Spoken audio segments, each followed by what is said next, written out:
नमस्कार, स्वागत है आपका एनडीटीवी राजस्थान पर। दोपहर के 2 बज रहे हैं और खबर दोपहर में शुरुआत करेंगे बड़ी खबर के साथ। नवंबर में सभी निकायों में एक साथ अब चुनाव होने जा रहे हैं। यूडीएच मंत्री झावर सिंह खर्रा ने कहा है सरकार इस प्लानिंग पर सैद्धांतिक रूप से काम कर रही है। सभी 305 निकायों में इलेक्शंस होंगे और एक साथ होंगे। सरकार इस प्लानिंग पर सैद्धांतिक रूप से काम कर रही है। झावर सिंह खर्रा यूडीएच मंत्री हैं राजस्थान के, उनका बयान सामने आया है। भारत सरकार के स्तर पर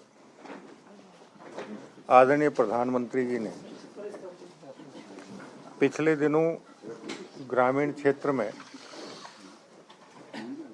स्वामित्व दस्तावेज वितरण का कार्यक्रम रखा था, जिसमें ग्रामीण क्षेत्र का डिजिटल सर्वे होकर संपत्तियों का सही नक्शे बनाकर मालिकाना हक के प्रमाण पत्र दिए गए थे। आज शहरी क्षेत्र में जितनी परिसंपत्तियां हैं, उन परिसंपत्तियों का सर्वेक्षण होगा और सर्वेक्षण के बाद उसके डिजिटल नक्शे तैयार होकर। झावर सिंह खर्रा को सुन रहे थे आप, यूडीएच मिनिस्टर को। उधर इस पूरी खबर पर ज्यादा जानकारी के साथ हमारे इनपुट एडिटर सुशांत पारिक हमारे साथ जुड़ रहे हैं। सुशांत, सभी निकायों में अब एक साथ चुनाव होने का ऐलान हो गया है। क्या कुछ इससे बड़ा असर पड़ेगा पूरी व्यवस्थाओं पर? ये सीधी सी बात है, वन स्टेट वन इलेक्शन की दिशा में सरकार आगे बढ़ रही है और मंशा हम पहले से ही बता रहे हैं, ये पहली बार नहीं है, क्योंकि झावर सिंह खर्रा यूडीएच डिपार्टमेंट के हेड हैं और उनके पास पूरा जिम्मा है वो ये तय करें कि कैसे सरकार आने वाले दिनों में निकायों के चुनाव करवाएगी। खासतौर पर ऐसे समय में जब प्रशासनिक तौर पर सरकार जो है वो अपने प्रशासक लगा चुकी है, जिन निकायों का कार्यकाल खत्म जो है वो हो चुका है, लेकिन अभी जो बाकी निकाय हैं तो ओवरऑल फिर पंचायतों के और निकायों के जो चुनाव हैं वो एक साथ होंगे और नवंबर 2025 की बात उन्होंने कही है। 305 निकायों में एक साथ सरकार चुनाव करवाएगी। और सरकार ने एक बड़ा बयान, दूसरा यूडीएच मंत्री ने सरकार के हवाले से ये भी साफ किया है राहुल, की जयपुर, जोधपुर और कोटा में जो 2 नगर निगम हैं अभी, जो पिछली गहलोत सरकार के समय बनाए गए थे, उसे पॉलिटिकल फैसला मानते हुए सरकार ये फैसला करने जा रही है कि तीनों जगह नगर निगम एक ही रखा जाएगा। और इसके पीछे एक बड़ी दलील, बड़ा हवाला उन्होंने मुंबई जो है म्यूनिसिपल कॉरपोरेशन का दिया है कि कैसे इतना बड़ा शहर अगर एक निगम से संभाला जा सकता है तो फिर जयपुर के अलावा कोटा और जोधपुर में इस तरह की आवश्यकता नहीं है।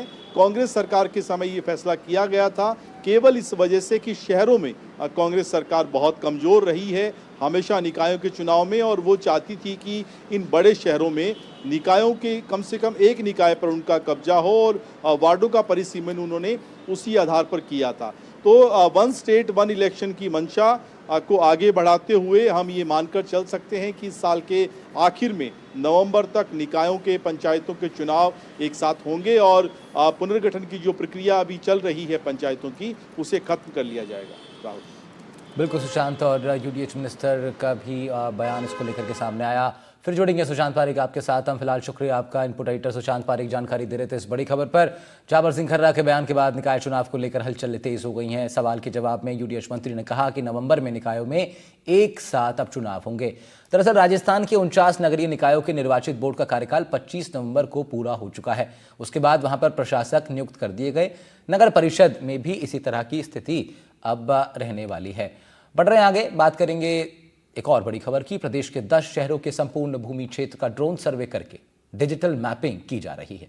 यूडीएच मंत्री झावर सिंह खर्रा राजस्थान में नक्शा प्रोजेक्ट की शुरुआत कर रहे हैं। डिजिटल मैपिंग की शुरुआत होने के बाद चिन्हित हुए 10 शहरी क्षेत्रों में संपत्तियों का सटीक सीमांकन हो पाएगा। संपत्ति के स्वामित्व की जानकारी भी रजिस्टर होगी और इसके साथ ही लैंड रिकॉर्ड डिजिटल रूप में उपलब्ध होंगे। इस प्रोजेक्ट के तहत भिवाड़ी, किशनगढ़, ब्यावर, सवाई माधोपुर, जैसलमेर, पुष्कर, बगरू, बहरोड, नवलगढ़ और नाथद्वारा नगरीय निकाय की संपूर्ण भूमि क्षेत्र का ड्रोन सर्वेक्षण करके डिजिटल मैपिंग करवाई जानी है। इससे भूमि अधिकार अभिलेख का डिजिटलीकरण होगा ताकि भूमि संबंधी सूचनाओं को साझा करना और पारदर्शी बनाना आसान होगा। केंद्र की नरेंद्र मोदी सरकार ने साल 2016 में digital India land records modernisation programme की शुरुआत की थी। इस प्रोग्राम का उद्देश्य देश में भूमि रिकॉर्ड का डिजिटलीकरण और आधुनिकीकरण के साथ साथ रिकॉर्ड का रियल टाइम अपडेशन भी था।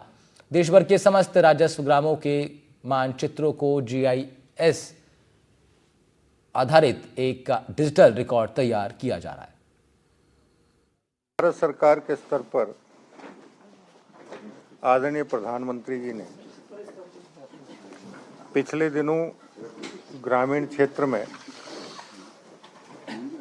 स्वामित्व दस्तावेज वितरण का कार्यक्रम रखा था, जिसमें ग्रामीण क्षेत्र का डिजिटल सर्वे होकर संपत्तियों का सही नक्शे बनाकर मालिकाना हक के प्रमाण पत्र दिए गए थे। आज शहरी क्षेत्र में जितनी परिसंपत्तियां हैं, उन परिसंपत्तियों का सर्वेक्षण होगा और सर्वेक्षण के बाद उसके डिजिटल नक्शे तैयार होकर